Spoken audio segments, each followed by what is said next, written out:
রংপুরের যে ঘটনাটা, যেটা আপনার যে জিএম কাদেরের বাড়িতে যে ঘটনাটা ঘটলো, সেই ঘটনার ওই দিনই ওইখানের যে সেনাবাহিনীর যে ইয়ে ছিলেন ব্রিগেডিয়ার, হয়তো উনি একজনই ওনার বিবেকের তাড়নায় উনি দাঁড়ায় গেছিলেন।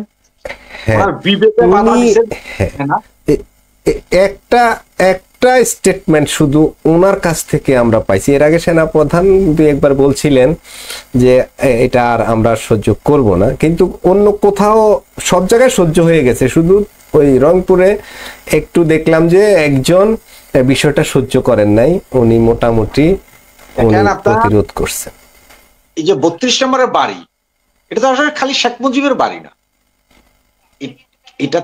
এটা তো পুরোটা আমাদের স্বাধীনতার ইতিহাসের সাথে জড়িত। এটা তো হেরিটেজ এই বাড়ি। সেনাবাহিনী ওই দিন যাওয়ার পরও ফেরত চলে গেছে।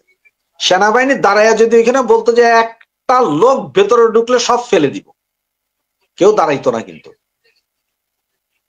তো বাংলাদেশ সেনাবাহিনী, যেই সেনাবাহিনী এত অস্ত্র থাকার কথা, তাদের হাতে যখন লাঠি তুলে দিছেন, তখন তারা তো ভাই যে গ্রাম সরকার পুলিশ হয়ে গেছে, গ্রামের চৌকিদার হয়ে গেছে। না, সেনাবাহিনীকে তো এখন যারা আছে, এই যে সার্জিস হাসনাতরা, তো সেনাবাহিনীকে এখন সেনাবাহিনী মনেই করে না।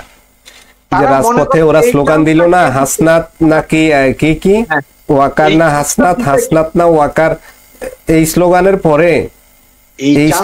পরে এই চান্সটা দিছে কে? এই চান্সটা দিছে তো সেনাবাহিনী ওই দিনে তুলে নিয়ে যদি পাশা লাল করে দিত, বাংলাদেশের একটা লোকও কিছু বলতো না। কিন্তু তাইলে কিন্তু এই মদ আলারা ভয় পাইতো।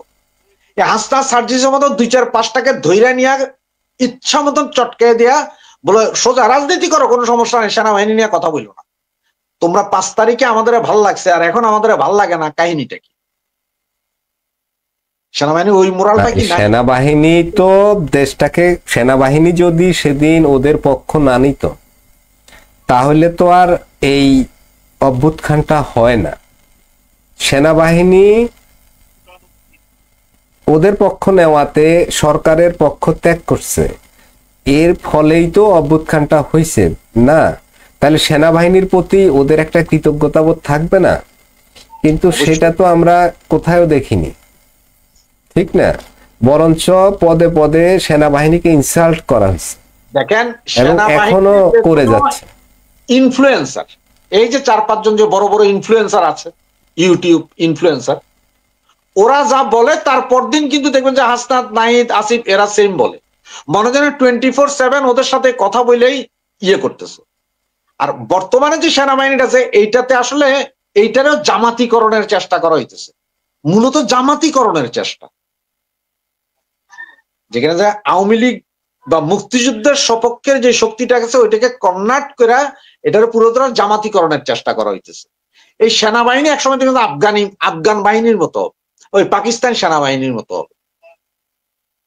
সুতরাং এই সেনাবাহিনী ওরা কি করলো কি করলো না, আসলে এগুলো নিয়ে আমার কথা বলতে বা এগুলো নিয়ে চিন্তা করারও ইচ্ছা হয় না।